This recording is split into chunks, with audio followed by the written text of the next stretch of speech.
Assalamualaikum warahmatullahi wabarakatuh. Halo teman-teman, perkenalkan nama saya Nisa Amelia Fitriani dengan NIM 2006489 akan membahas tentang jenis-jenis tata letak. Nah, dalam perencanaan tata letak untuk hasil yang optimal biasanya tata letak yang diterapkan merupakan kombinasi dari dua jenis tata letak atau lebih.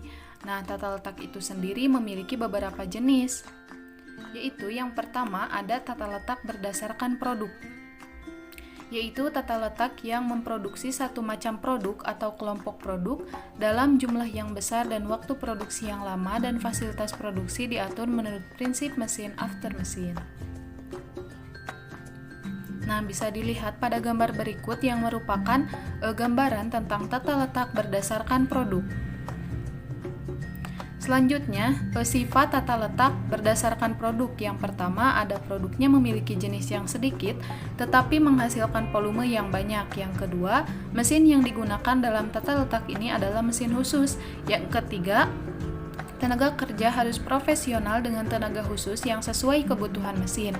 Yang keempat, kualitas produk banyak ditentukan oleh kualitas mesin daripada keahlian karyawan.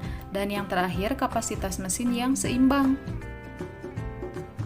Selanjutnya ada kelebihan tata letak berdasarkan produk. Yang pertama ada aliran material yang langsung dan simpel. Yang kedua proses yang rendah untuk persediaan barang. Yang ketiga tidak memakan waktu banyak. Yang keempat rendahnya dalam kebutuhan material handling. Yang kelima mudah dalam melakukan pengawasan produksi. Yang keenam hanya memerlukan skill tenaga kerja ringan. Yang ketujuh dapat menggunakan mesin otomatis. Yang kedelapan aliran material yang sudah ditentukan dapat menggunakan ban berjalan, dan yang terakhir kebutuhan material dapat dengan mudah diperkirakan.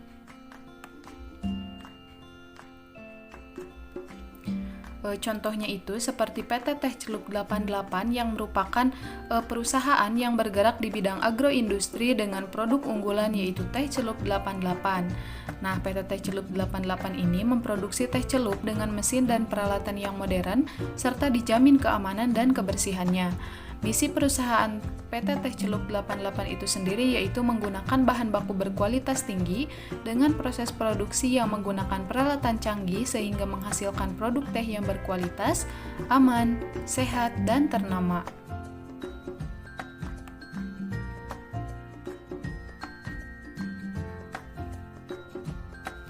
Nah, selanjutnya ada tata letak berdasarkan proses. Nah, tata letak ini yaitu menempatkan jenis mesin yang sama dalam satu departemen, mempunyai produk yang bervariasi dan juga diproduksi dalam jumlah yang kecil. Nah, bisa dilihat pada gambar berikut yang merupakan gambaran tentang tata letak berdasarkan proses. Selanjutnya, kelebihan tata letak berdasarkan proses yaitu yang pertama, kemungkinan besar memerlukan utilitas mesin yang tinggi. Yang kedua, kemungkinan menggunakan mesin yang memiliki multiguna. Yang ketiga, apabila terdapat kerusakan mesin, proses produksi kemungkinan kecil akan terhenti. Yang keempat, sangat fleksibel dalam mengalokasikan peralatan dan personil. Yang kelima, terjadinya investasi yang rendah akan membuat pengurangan dalam duplikasi peralatan. Dan yang terakhir, kemungkinan adanya spesialisasi supervisi. Nah, contohnya itu seperti perusahaan roti Milano yang merupakan perusahaan roti keluarga yang berdiri pada tahun 2001. Perusahaan roti Milano dipimpin oleh Bapak Arif Nugroho yang berperan sebagai pemilik perusahaan. Nah, dalam menentukan tata letak peralatan dalam pabrik roti Milano yaitu urutan proses, jumlah mesin, dan peralatan yang akan digunakan. Peraturan tata letak harus disesuaikan dengan ruangan yang ada. Selanjutnya, tata letak posisi tetap. Nah, tata letak ini memiliki posisi yang tidak dapat dipindah-pindah seperti faktor produksi mesin-mesin, tenaga kerja, dan peralatan lain hanya diperlukan untuk bergerak menuju tempat pembuatan produk. Nah, bisa dilihat pada gambar berikut yang merupakan gambaran tentang tata letak posisi tetap. Selanjutnya, kelebihan tata letak posisi tetap itu yang pertama, kurangnya dalam pergerakan material. Yang kedua, terdapat kesempatan untuk melakukan berbagai banyak tugas. Yang ketiga, dapat mengakomodasi perubahan desain produk. bauran produk serta volume produksi. Hal ini sangat fleksibel. Dan yang terakhir, pekerja diberikan kebanggaan khusus dalam menyelesaikan pekerjaannya.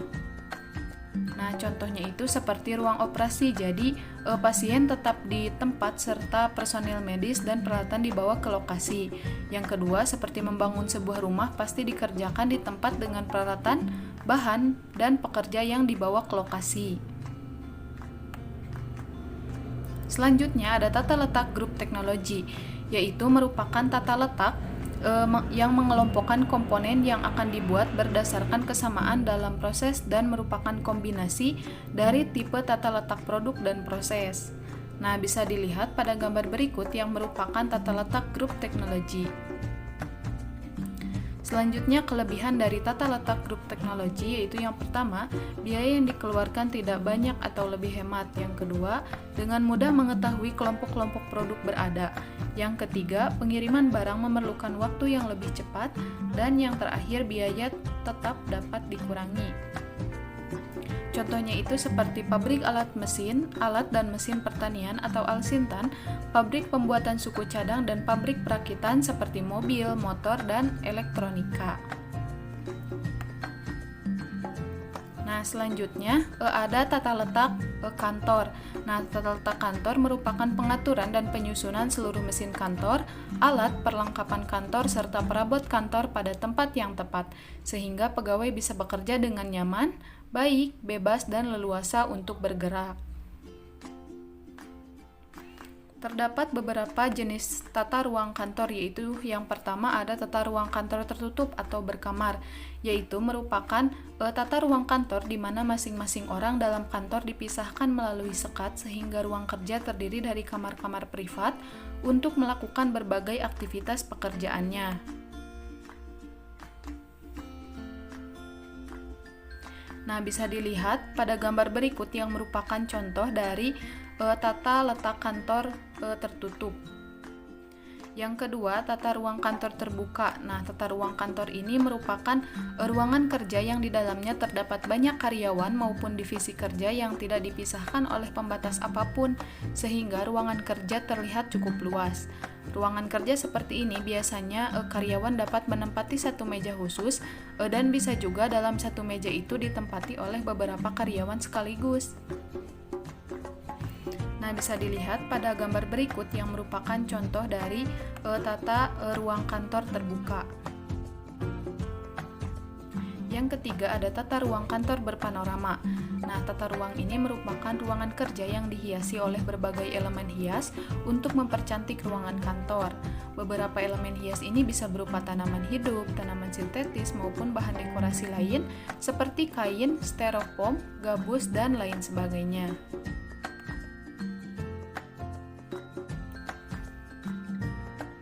Bisa dilihat pada gambar berikut yang merupakan tata ruang kantor berpanorama. Nah, yang terakhir ada tata ruang kantor gabungan, yaitu merupakan tata ruang yang ruangan kantornya itu terdiri dari gabungan antara beberapa bentuk, yaitu ruangan kantor tertutup, ruang kantor terbuka, dan ruang kantor berhias. Nah, tata ruang kantor gabungan ini banyak digunakan karena dari ketiga bentuk ruang kantor yang telah disebutkan tadi mempunyai kerugiannya masing-masing. Nah, bisa dilihat pada gambar berikut yang merupakan contoh dari tata ruang kantor gabungan. Nah, yang terakhir dari pembahasan tata letak ini yaitu tata letak kombinasi. Tata letak ini merupakan penggabungan dari proses tata letak, yaitu penyusunan tata letak menurut pengerjaan komponen benda kerja, di mana mesin-mesin atau peralatan disusun berdasarkan urutan pengerjaan komponen tertentu. Nah, bisa dilihat pada gambar berikut yang merupakan gambaran tentang tata letak kombinasi. Nah, mungkin sekian yang dapat saya sampaikan. Terima kasih, semoga bermanfaat. Wassalamualaikum warahmatullahi wabarakatuh.